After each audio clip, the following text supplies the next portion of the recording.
Hi, my name is Taylor. I am a licensed therapist, mental health counselor, metal lover, and I work at HeartSupport. Let's do a little therapist reacts. I'm going to blind react to a new song. Let's do a little Spiritbox The Void. I'm so excited because I really want to interview Courtney actually, because I think being a woman in a male dominated scene, I know being a woman in a male dominated scene and industry comes with its own set of challenges. So I would love to talk with her about that and how it's impacted her mental health.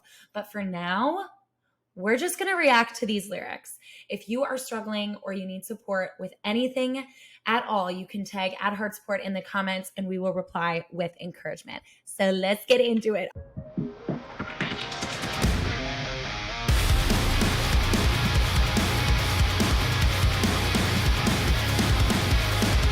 This visualizer is cool. Okay.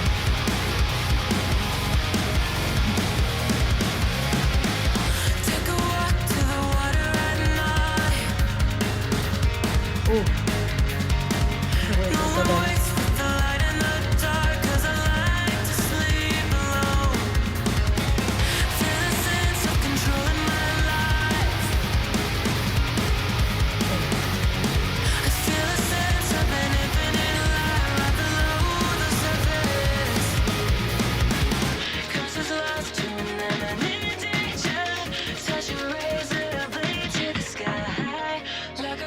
I need someone to break my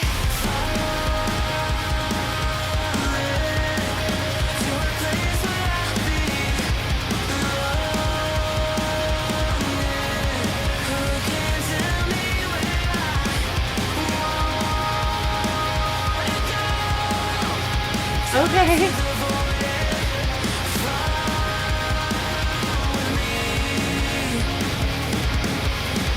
Where do my fears all go when they die? To a place untethered, 1,000 lives between the stone. It's the way that you guide me to the edge of a hole that was made for me. I hear the call of the void, surrender a piece of my history. 'Cause it's lost in an imminent danger.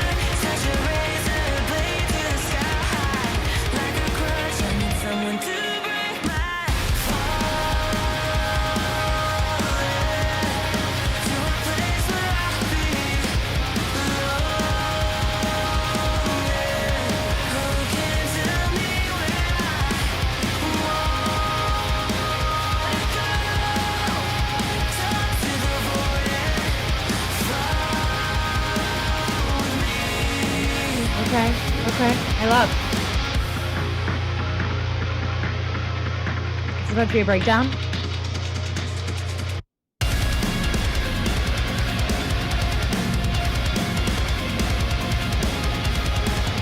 All right.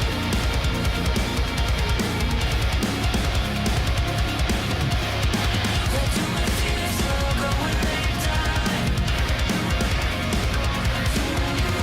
Where do my fears all go when they die? 'Cause it's lost in an imminent danger. Touch a razor blade to the sky, like a crutch. I need someone to break my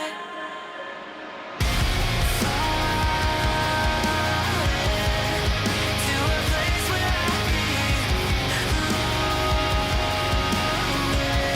Who can tell me where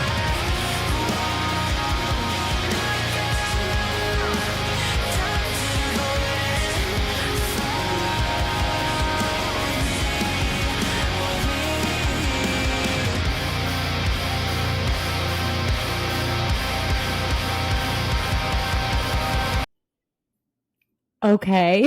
Okay. All right. Wow. These lyrics are so good.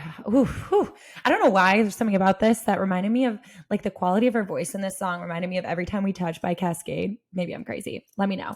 Anyway, let's take it from the top. We're just going to talk about these lyrics, how they relate to mental health, and how you can even use these lyrics to remind you of certain truths that might help you get through the day with a little more ease. Let's dive in. All right. I feel a sense of control in my life. I feel a sense of an infinite lie right below the surface. Something I've learned as a therapist is that the majority of people that I see that struggle with their mental health have massive struggles with uncertainty and the feeling of loss of control. And a lot of that often stems from trauma or traumatic experiences where not having control meant something bad was going to happen. And so that created an association in their mind, and maybe in your mind too, of like, if I am not in control, bad things will happen. And when we start to create associations like that, we start to look for that truth in everything. There's something in our brain called the reticular activation system that actually searches for information to confirm what we already believe and filters out anything that would be evidence against that thought. So what that means is if you have this belief that when I am not in control, bad things will happen. I need control to be safe. That's like kind of often the other side of that belief is like, I need control to be safe. Then you will look for experiences, proof, evidence that this is true, and you'll start to collect it. And that belief, which at one point in your life was like malleable, like Play-Doh, ends up being hardened, like you left that Play-Doh in the sun.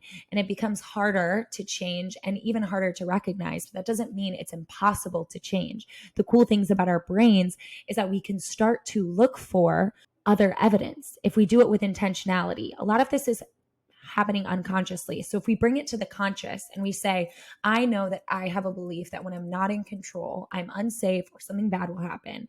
I know that I feel like I need to be in control in order for good things to happen. Then you can start to say, okay, I'm going to look for evidence that proves that this is not true. Because the fact of the matter is as much as we would like to believe that we are, any control that we feel like we have in our lives is often not real. There is so much uncertainty and chaos and a lack of order in this world, and anything could happen at any time to any of us. We never know what the next moment is going to bring. We only know what is happening in the present and what has happened in the past. And often we use our past against us. But we can try to think of ways in which we weren't in control that actually led to good things. For example, I was writing a story about Warped Tour when I found HeartSupport. I had no control at all over the way that this would unfold. And it's actually the most beautiful thing that has happened to me. Relationships. We don't have control over the other person at all. And relationships are one of the most beautiful things in this world, whether that's friendship, romantic relationships, family relationships at times. We can't control someone else, and yet beauty and goodness is often created. So if you are someone who feels like you need to have control in order to be safe, start to look at the experiences and collect them, collect data. Maybe you even keep a note in your phone of all of the times and all of the evidence that you have that you actually don't need to be in control in order to be safe, that we actually can't be in control as much as we try to be. And sometimes uncertainty is the most beautiful place for us to be. Who can tell me where I want to go? Talk to the void and fall with me. You know, I don't know necessarily what this song is about, but when I hear that, it reminds me of myself and it reminds me of a lot of my clients is we're often looking for other people to tell us what to do or where to go. Like we're often trying to outsource information and get advice from as many people as we can and collect all of that. And that's valuable to some degree. And getting professional opinions and the opinions of those that are close to you, that can be valuable. It really can be. But it's also important to look within yourself and to start to connect your feelings and your knowing, because we all have intuition inside of us that can guide us what's right for us, because what's right for me might be different than what's right for you or what's right for your sister or your brother or your friend. And just because I have an opinion about what I think is right, because that might be what's right for me, doesn't necessarily mean that it's right for you.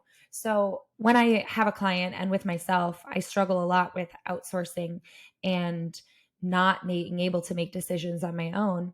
So much so, I will sometimes call my mom and be like, Mom, what should I have for dinner?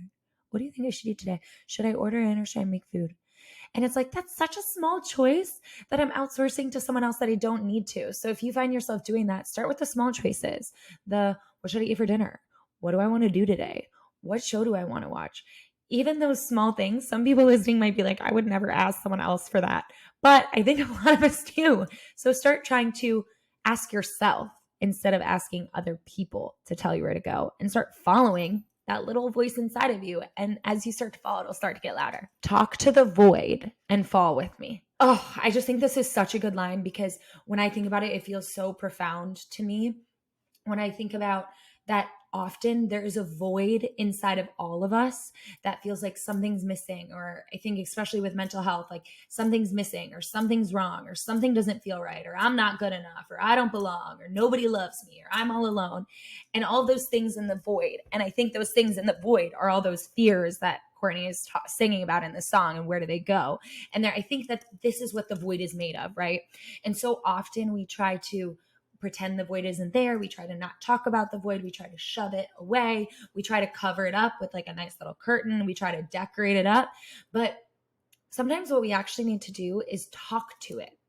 When we talk to those parts of ourselves that feel empty, that feel dark, that feel scary, then we can learn about them. And when we can learn about them, we can learn where they come from, what created them. We can start to think about if they're actually true, and start to collect evidence to see if this void is a real truth, or if it's something that we came to believe because of a set of painful experiences or thoughts or beliefs that we've held. And so talking to the void is, in my opinion, the only way to heal the void. We're never going to be able to cover the void up with a curtain, because the truth is, you cover it up with a curtain, you walk over it, you fall in, right? It's still there. If you just cover it up, if you just don't talk about it, if you just ignore it, it's still there. You can still feel it. You can still fall into it if you forget where it is, or you get pushed in by a triggering situation. So what we have to do is we have to face the void. We have to talk to it. We have to say, where are you from? We have to get help from other people and tell them about our void and say, what do you think of this? Like, is this true? Can you help me find evidence to prove that this actually is not true?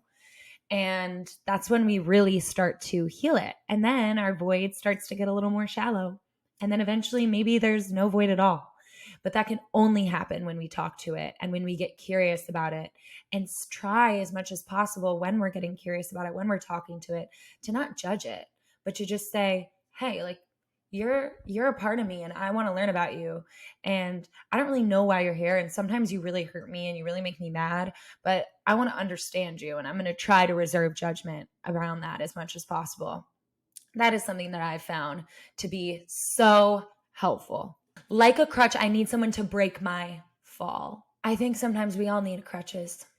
I think sometimes we all need people. And what I've found is that when you invite people into your void, it actually can't exist as a void anymore, because voids are dark and they're empty and they're deep and they're painful.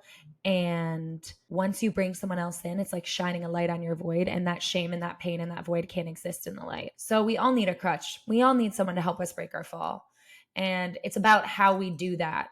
And it's about doing it consciously and not dumping our pain on people, or not expecting people to take our pain from us, or trying to take the pain from other people. It's about doing it side by side together. All right, you guys, I have the best time ever doing these Reacts videos. They're seriously my favorite thing to do. I love talking about mental health and metal. It's metal health, okay?